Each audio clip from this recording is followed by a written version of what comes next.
अब अरविंद केजरीवाल ने दिल्ली की सड़क और ईडी की रेड को लेकर एक बार फिर पीएम मोदी पर निशाना साधा। केजरीवाल ने केंद्र सरकार पर हमला बोलते हुए कहा कि पिछले एक साल में सरकार को डीरेल करने की कोशिश हो रही है।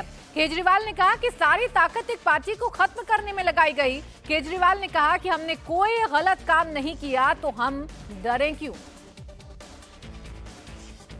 समझ नहीं आ रहा, मतलब ऐसे ये कोई भ्रष्टाचार के खिलाफ तो जांच चल नहीं रही। जाहिर तौर पे इन्होंने मेरे को गिरफ्तार कर लिया, इन्होंने संजय सिंह को गिरफ्तार कर लिया, इन्होंने मनीष सिसोदिया को गिरफ्तार कर लिया, इन्होंने सत्येंद्र जैन को गिरफ्तार कर लिया, इन्होंने विजय नायर को गिरफ्तार कर लिया, इन्होंने विभव को गिरफ्तार कर लिया, इन्होंने आज संजीव अरोड़ा के ऊपर ईडी की रेड कर दी। तो ये कोई भ्रष्टाचार के खिलाफ जांच थोड़ी चल रही है।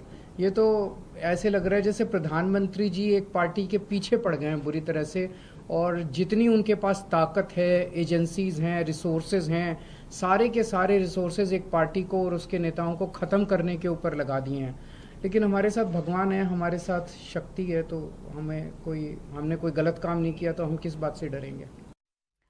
अरविंद केजरीवाल ये सब क्यों कह रहे थे, इसके पीछे की वजह यह है कि ईडी ने आम आदमी पार्टी के राज्यसभा सांसद संजीव अरोड़ा के घर पर छापेमारी की। प्रवर्तन निदेशालय ने एक साथ 17 लोकेशंस पर रेड की। आपके पंजाब से राज्यसभा सांसद संजीव अरोड़ा पर फर्जीवाड़े से जमीन हासिल करने का आरोप है।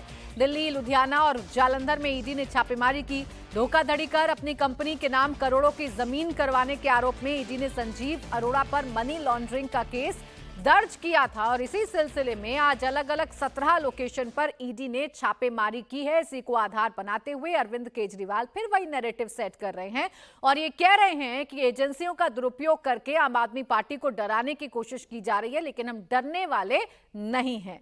संजीव अरोड़ा के साथ ही ईडी ने कारोबारी हेमंत सूद के ठिकानों पर भी रेड की है। हेमंत सूद रियल एस्टेट का बड़ा कारोबारी है। महादेव ऐप मामले में भी हेमंत सूद का नाम सामने आया था। इसके साथ ही जालंधर में चंद्रशेखर अग्रवाल के ठिकानों पर भी ईडी ने छापेमारी की। Royal Industries company Ritesh property पर भी ईडी ने रेड डाला है। रितेश प्रॉपर्टी संजीव अरोड़ा की रियल एस्टेट कंपनी है। दरअसल पंजाब विधानसभा चुनावों में जीत मिलने के बाद आम आदमी पार्टी ने 5 राज्यसभा सांसदों के नाम तय किए थे। इन्हीं में से एक संजीव अरोड़ा भी है। संजीव अरोड़ा की गिनती लुधियाना के बड़े बिजनेसमैन में होती है। इसके साथ ही अरोड़ा कृष्ण प्राण ब्रेस्ट चैरिटेबल ट्रस्ट का भी संचालन करते हैं।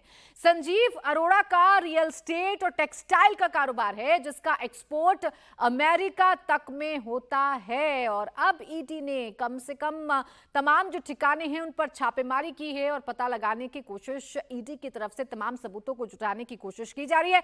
मेरे साथ मेरे सहयोगी अतुल भाटिया इस वक्त जुड़ गए। अतुल, देखिए, आम आदमी पार्टी के सांसद के ठिकानों पर छापेमारी हुई है तो उस पर सियासत होना तो लाजमी है, लेकिन सियासत से इतर अगर मामले को समझा जाए तो ये मामला कितना गंभीर है और आज ईडी ने छापेमारी जो की है उसमें कुछ बरामद हुआ है ईडी को?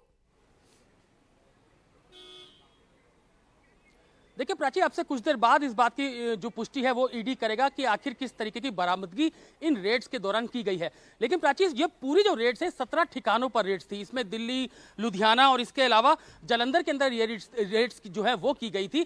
आरोप ये है कि जो संजीव अरोड़ा है, जो कि आम आदमी पार्टी के राज्यसभा सांसद हैं, इनके ऊपर आरोप ये है कि इन्होंने फर्जीवाड़ा करके करोड़ों रुपए की जमीन जो है वो अपने नाम की थी। और इसी मामले के अंदर जो ईडी है उसने prevention of money laundering act के तहत मुकदमा दर्ज किया था। आज सुबह ईडी की टीम जो है वो संजीव अरोड़ा के घर पर पहुंची थी। जब ईडी की टीम वहां पर पहुंची तो साथ में जो सीआरपीएफ के जवान हैं वो भी उनके साथ थे। और इसी दौरान, क्योंकि आपने देखा होगा मनीष सिसोदिया जो कि डिप्टी सीएम रहे हैं दिल्ली के, उनकी तरफ से एक ट्वीट हुआ कि किस तरीके से जो संजीव खन्ना है, संजीव अरोड़ा है, उनके यहाँ पर ईडी की टीम पहुंची है। ये पता कैसे लगता है इन जो आम आदमी पार्टी के जो नेता हैं, क्योंकि जब ईडी की टीम गेट पर पहुंचती है तो उसके बाद बताया जाता है कि हम ईडी से हैं। उसके बाद ईडी की टीम अंदर जाती है और उसके बाद पूछताछ जो है वो शुरू होती है। जो ईडी की पूरी कार्रवाई है, सबसे पहले जो लोग घर के अंदर होते हैं उनके फोन जब्त किए जाते हैं। इसके अलावा जो टेलीफोन कनेक्शन होते हैं उनको डिस्कनेक्ट किया जाता है। और उससे पहले ये जानकारी जो है वो आम आदमी पार्टी के नेताओं को मिल गई थी कि जो संजीव अरोड़ा है उनके घर पर ईडी की टीम पहुंची है। ईडी का जो कहना है कि जो महादेव ऐप के अंदर जो लोग इन्वॉल्व थे उनके संबंध भी संजीव अरोड़ा से हैं और इसके अलावा कई रियल एस्टेट के जो कारोबारी हैं उनके संबंध संजीव अरोड़ा से हैं। और इन्हीं मामलों को लेकर ईडी आज कार्रवाई करने के लिए पहुंची है। हालांकि पहली बार नहीं है अतुल, इससे पहले भी ईडी या सीबीआई जब भी कार्रवाई करने के लिए पहुंचती है उससे पहले ही आम आदमी पार्टी को पता भी होता है और उससे पहले एक नैरेटिव भी बिल्ड किया जाता है। शुक्रिया आपका अतुल तमाम जानकारी के लिए।